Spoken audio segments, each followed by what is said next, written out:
Assalamualaikum dostlar. Şu tay satılады dostlar.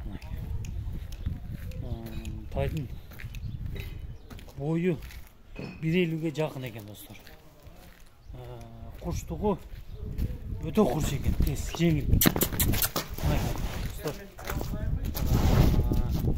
Тай Бішкекте омыролары дағы енен екен.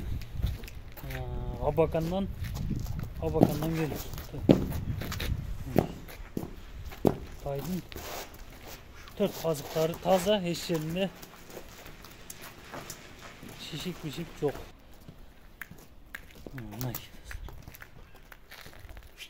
Ақчазы 160 мың